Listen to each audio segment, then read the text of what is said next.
Welcome back to Strange New Worlds. We're heading off to a colony because without a replacement piece of equipment, they're all going to suffocate. Or asphyxiate. One of those. Probably doesn't matter. Details are for people who have oxygen. On the way, we have a passing reference to the Starfleet Remembrance Day. Those who have lost someone will wear the badge of their old ship, and most importantly, it allows Pike a chance to make a speech. But with all that background stuff out of the way, we need to get down to Uhura and Hemmer. As a cadet, she has to rotate through numerous departments on the ship, and he's caught off guard that she actually has applied herself to engineering instead of dreaming of being in command and seeing if they can use their engineering knowledge just to beam someone's underwear drawer into space. Well, La'an reports in to number one, who notes the lack of a pin. They're old friends, so there's a candid conversation about her refusal to wear it, and refusal to get treatment, and refusal to stop squeezing her fists until she's trembling so much she looks slightly blurry. Besides, the real matter is the colony, where nobody is answering, although it could be the nearby brown dwarf interfering.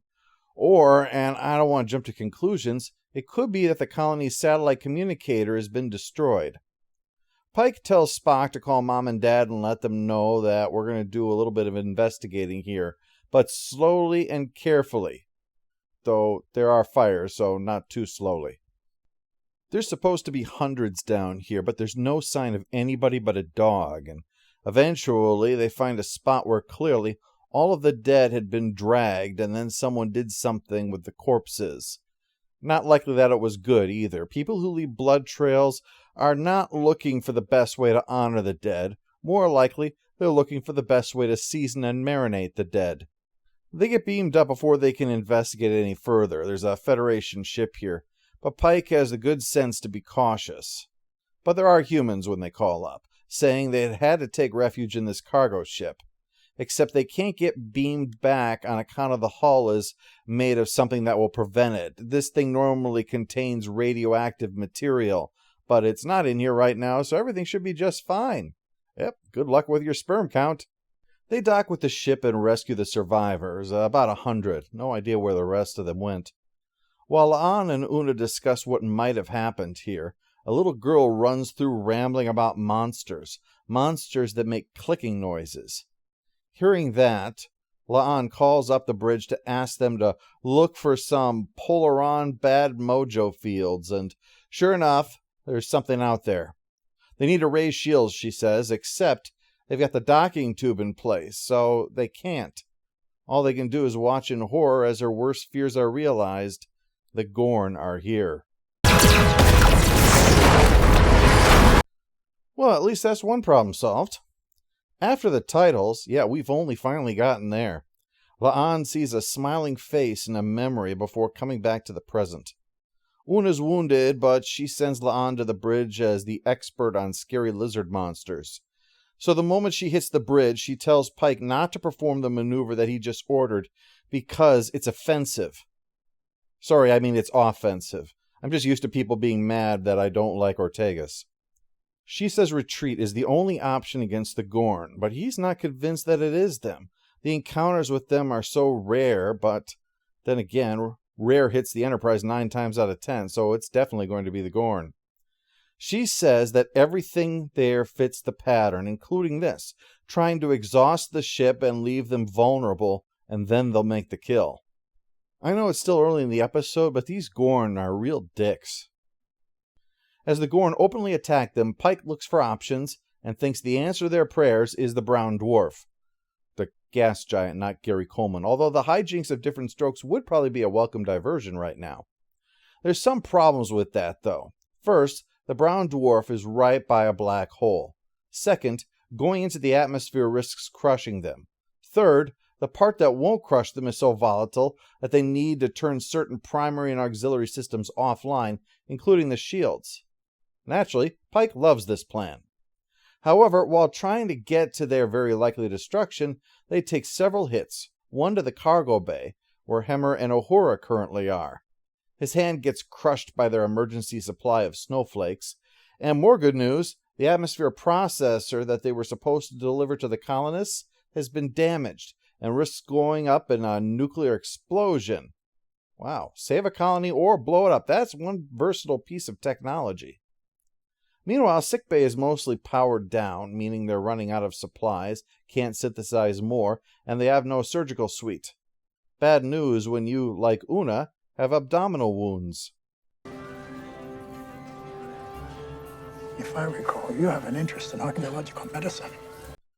What, you're expecting them to find the lost city of Troy in her bowels? Further bad news is that the one photon torpedo that they've got left, while being self-guided, would not actually guide itself, which is kind of a problem. The brown dwarf's atmosphere would cause some kind of interference, and it wouldn't actually hit anything. But La'an makes clear to the skeptical Ortegas that she has seen a Gorn before. They are definitely real. They are monsters. The only reason nobody has ever seen one before is that, well, they have, it's just then they die. Well, after that pep talk, Pike takes her aside, noting that as first officer now, she has to be concerned with more than just blunt, unvarnished truth. As Guinan noted to Riker after Picard was taken, if people think they're going to die, there's a good chance they'll find a way to make it happen. But give these people hope, and we might just survive this. Now, anything useful to add? The memories of what happened are trauma inhibited. It's all fragments, bits and pieces. Someone's behind me, aren't they? Building on this good news, whether or not they all go up in an explosion is going to depend upon the skills of a blind man with a smashed hand and his cadet sidekick. Uhura says he's just going to have to walk her through the procedure. Otherwise, well, what's the point? The only use they'll have for their blind engineer is telling kids to take a look, it's in a book. Meanwhile, on the bridge... Captain, a moment, please. You have something, Spock? You challenged us to get creative. Computer, run program Vinci 7. Isn't it wonderful to have a penis? Isn't it frightfully good to have a dong? I'd like to thank the copybots for making me sing that, because 6.2 seconds of Monty Python is apparently unacceptable. Spock has figured out how to use the information that is used to make minute adjustments to their orbit in such a way that it can detect Gorn movements. But that tells them the Gorn are close. And Ortegas is on the verge of shitting her pants because they're just sitting there as it approaches. But this has gotten all sub-warfare on us. Run silent and hopefully they won't see you. When they confirm the Gorn can't see them, they use their one torpedo like an old-fashioned grav bomb and just push it out and let it fall on them, blowing them up. Well, one of the little ones, but I'll take the win. Captain, we have incoming. Multiple incoming. Premature. Seems that they were hoping the Enterprise would try something like that, so they could home in on the destruction and nab them. 3 on 1. Not good. Well, not in this context, anyway. When Spock warns not to go deeper, Pike says, "Go deeper! Got it!" It's basically the philosophy a character my roommate created for an RPG, where he was grabbed by a number of enemies, and he just declared, "Let's see who has more hit points," and stuck his tongue on an electric socket. What Pike is banking on is the idea that in this huge crusher game, they're the ones that are going to be stronger. So let's see how that works out for him. And yeah, the ship is groaning like it was designed for space and not being inside a gas giant. The pressure is causing the lower decks to buckle faster than they can be evacuated, and we see transporter room guy forced by someone wounded to leave them behind to die. Already got a head start on next year's Remembrance Day. Only that one blue shirt died, but the way things are going, they're all about to follow. So just as Pike prepares to rise up and fight, one of the Gorn ships implodes. Pike figured that their pursuit of their prey to the exclusion of all else was their weakness. It does suck to be part Komodo dragon. So that's 2 down, 2 to go, but one of those 2 is giganto-huge, and there's also the problem of the black hole. Seems they showed up the day the brown dwarf was getting et, and they're going down the hatch with it. To figure out if there's a way to escape first without being killed by the Gorn, La'an is taking a shuttle, and Spock is joining her. That's when they see the Gorn shining lights at each other.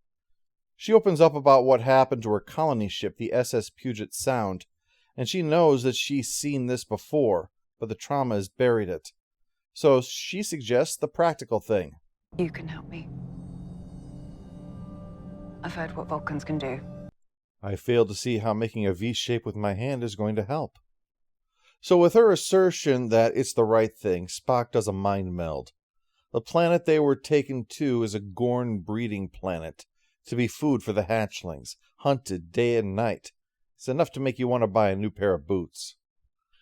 The one she's been seeing, he figured out the light pattern and wrote it down for her, and that's all there is to know. Yes, that's all there is to know about this scene, and anything that happens in here is not important, especially it involves any of Discovery's bullshit. Anyway, using the knowledge she recalled from the mind meld, La'an sends a signal saying that the ship has been boarded and taken over by humans, causing the big Gorn ship to blow up the little one. He who lives by the mind fuck dies by the mind fuck. Back on Enterprise, Uhura gets the job done, but Hemmer is not looking good. So she chats with him about being Enar in Starfleet in order to keep him active and awake. I will not fight for Starfleet, but I will defend its ideals. Pacifism is not passivity. It is the active protection of all living things in the natural universe. You know, I really like Hemmer as a character. As long as they have him on the show, I'm going to definitely keep watching. On an unrelated note, Uhura got the job done, but not fast enough. The reaction had already passed the point of no return. And the big Gorn ship is out there. And the black hole. And to top that, if Pike can somehow solve all those problems, he can still look forward to being the incredible melting man. It's amazing Pike is really the optimistic guy that he is. So the plan is, we'll slingshot around the black hole, let its gravity fling them away while dropping the atmospheric processor, and the gravitational redshift will cause it to appear as if it's standing still. Yes, science! So that just means that Uhura and Hemmer need to get ready for the fun part. Humans waste so much life worrying about death. The Enar believe the end only comes once you have fulfilled your purpose. It provides meaning. I like that. So what was your purpose? To fix what is broken. Hemmer is pretty fly for a white guy. So battening down, speech, and then we try it. They make the run, open the cargo bay to let the atmospheric processor fly out, while Uhura and Hemmer are held by straps. And soon the explosion convinces the Gorn that they were destroyed by the black hole and leave. It's a victory. Well, I don't know about you, but I think that was quite a miracle. What about next time? Oh, you're a ray of sunshine, aren't you? But in the end, they lived. She finally wears her pin in remembrance of Puget Sound. It's the end. Memento Mori demonstrates there's a difference between grimdark and the successful capitalization on circumstances and atmosphere that highlight darkness through its contrast with the light. The memorable but underutilized Gorn are now reimagined through the lens of horror. I made a reference to the best of both worlds earlier, and this can be seen in that light, a capitalization upon the promised potential of a monster. Like the Borg, the Gorn in this episode are a relentless and overpowering faceless aggressor. It's just inverted. They are not cold, uncaring reason. They are cold, uncaring instinct. They are not a transcendence of the animal. They are the embracing of it. No, this is not the best of both worlds. It's not trying to be. I only mean that it has a fine pedigree. That handing our heroes a situation where naked survival is the only goal and make it a struggle is to remember one of TNG's finest outings. And the episode wisely shows what makes La'an such a force of nature. The enemy that she alone survived once, her emotional boogeyman who has been behind her ever since. But the episode allows her strength to come through even when she's face to face with her literal demons. She does not let the fear or rage control her. La'an uses them as weapons, and it lets her win. Others, of course, rise to the occasion. Pike, Spock, Uhura, and to a lesser degree, Una and the sickbay team. The embracing of grimdark has caused an understandable knee-jerk reaction to certain images and events. But keep in mind that grimdark is usually cynical, and Memento Mori is anything but that. It's not pessimistic, it's realistic. People are scared and giving into fear, but only because it's natural to buckle at times. Memento Mori lets Strange New Worlds try something different, and it does it well.